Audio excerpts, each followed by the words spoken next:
নমস্কার বন্ধুরা, সকলকে স্বাগত জানাচ্ছি। আশা করছি সবাই ভালো আছেন। আজকে আমি আপনাদের সাথে সম্পূর্ণ নিরামিষ পেঁপে আলু দিয়ে ছানার ডালনার রেসিপি শেয়ার করছি।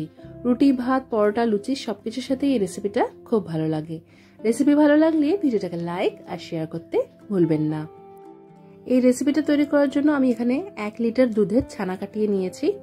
ছানাটা কাটিয়ে নেওয়ার পর ভালো করে জল ঝরিয়ে নিতে হবে।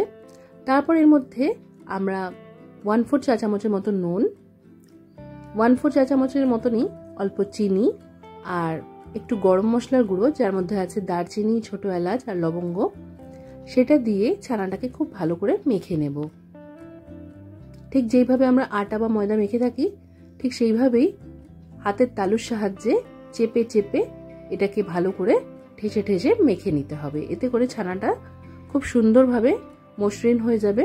আর আমরা যখন এর থেকে ছানার বলস বা ছানার বড়া তৈরি করব সেটা খুব ভালো মসৃণ তৈরি হবে, ভালোভাবে ভাজাও যাবে।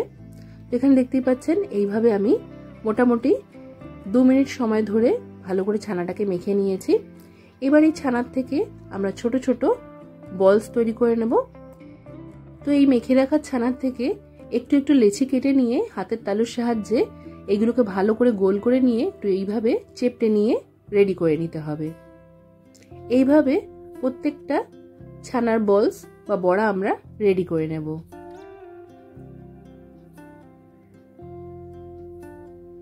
এক লিটার দুধের থেকে 11টা থেকে 12টার মতো এইভাবে ছানার বড়া রেডি হয়ে যাবে।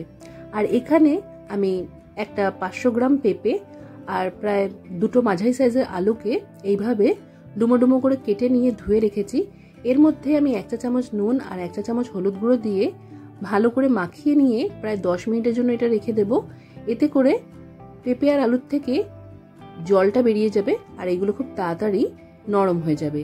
আর এটা মেখে নেওয়ার পর যে জলটা এক্সট্রা উঠবে সেটা কিন্তু আমরা ফেলে দেব। এবার বাকি রান্না করার জন্য একটা কড়াইতে আমি সর্ষের তেল গরম করে নিলাম। এখানে প্রায় 4 টেবিল চামচের মতো সর্ষের তেল আমি ভালো করে গরম করে নিয়েছি। তেল গরম হয়ে গেলে আঁচটা মাঝারি করে দিয়ে ছানার বড়াগুলো আমরা তেলে ছেড়ে দেব। ছানার বড়াগুলো তেলে ছাড়ার পর 2 মিনিটের মতো অপেক্ষা করতে হবে। তারপর এগুলোকে উল্টে পাল্টে দ্বিতীয় দিকটাকেও ভালো করে ভেজে নিতে হবে। আর এই ছানাটা মাখার সময় যেহেতু আমরা অল্প চিনি দিয়েছিলাম, তাই এই ছানার বড়াগুলোতে খুব তাড়াতাড়ি রং ধরে যাবে। ছানার বড়ার এক পিঠ খুব সুন্দর করে ভাজা হয়ে গেছে, দ্বিতীয় পিঠটাকেও এইভাবে ভেজে নিতে হবে। 1 মিনিটের মতো সময় লাগবে দ্বিতীয় পিঠটা সুন্দর করে ভেজে নিতে। তারপর এই ছানার বড়াগুলো আমরা তেলের থেকে তুলে নেব। বাকি বড়াগুলোকেও একইভাবে ভেজে নিতে হবে। এবার কড়াইয়ে থাকা তেলের মধ্যে 2টো বড় তেজপাতা ছেড়ে দিয়ে দিলাম আর ফোড়নে দিয়ে দিলাম 1/4 চা চামচের মতো মেথি। মেথি ফোড়ন দিয়ে রান্নাটা খেতে খুব ভালো লাগে। এবার যে পেঁপে আর আলুতে আমরা নুন আর হলুদ মাখিয়ে রেখেছিলাম সেটা দিয়ে দেব। পেঁপে আর আলুটাকে একটু নাড়াচাড়া করে নিতে হবে আর আঁচটা একটু মাঝারি রেখে এটা ঢাকা দিয়ে আমরা 3 মিনিটের মতো রান্না করে নেব। এতে করে পেঁপে আর আলুটা ভালো করে ভাজা হয়ে যাবে আর কিছুটা নরমও হয়ে যাবে। তো এখানে পেঁপে আর আলু সুন্দর করে ভাজা হয়ে গেছে। এবার এর মধ্যে আমরা দিয়ে দেব আদা কাঁচা লঙ্কা বাটা। তো এখানে একটা 1 ইঞ্চি সাইজের আদা আর 2টো কাঁচা লঙ্কাকে একদম পাতলা করে বেটে নিয়েছিলাম, সেটা দিয়ে দিলাম। এবার এর মধ্যে দিয়ে দিলাম আমি 1 চা চামচের মতো হলুদ গুঁড়ো। আর ঝালের জন্য আমি কাঁচা লঙ্কা ব্যবহার করেছি, তবে একটু কালার আনার জন্য এখানে কাশ্মীরি লঙ্কার গুঁড়ো দিলাম 1/4 চা চামচের মতো। 1 চা চামচ দিয়ে দিলাম জিরে গুঁড়ো আর 1 চা চামচ দিয়ে দেব ধনে গুঁড়ো।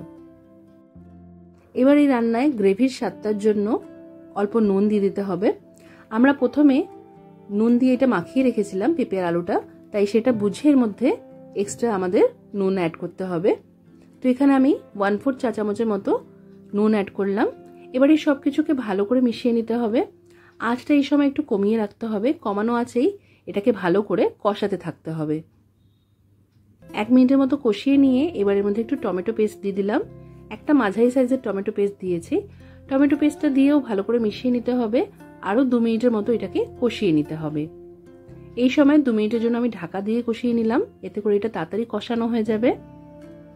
এবার 2 মিনিট পর ঢাকাটা সরিয়ে রাখলাম।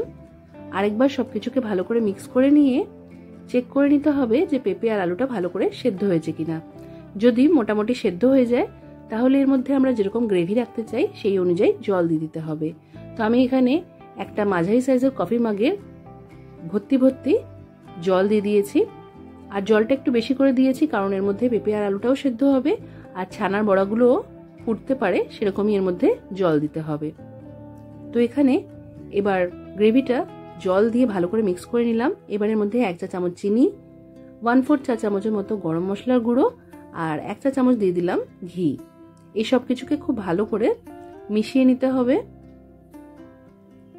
যখন খুব ভালো করে গ্রেভিটা ফুটে যাবে তখন এর মধ্যে আমরা একে একে ছানার বড়াগুলো দিয়ে দেব। ছানার বড়াগুলো দেওয়ার পর এটা ঢাকা দিয়ে 2 মিনিটের জন্য ভালো করে ফুটিয়ে নিতে হবে।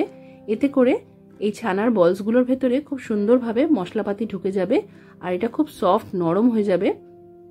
যেরকম আমরা ছানার ডালনার সময় করে থাকি, ঢাকা দিয়ে এটাকে 2 মিনিট ফুটিয়ে নিলে খুব সুন্দরভাবে নরম তুলতুলে ছানার ডালনা রেডি হয়। তো ঢাকা দিয়ে দিলাম আমি। এবার এটাকে 2 মিনিট ভালো করে ফুটিয়ে নিয়েছি। এখন আমি ঢাকাটা সরিয়ে রেখে আরেকবার ভালো করে মিক্স করে দিচ্ছি।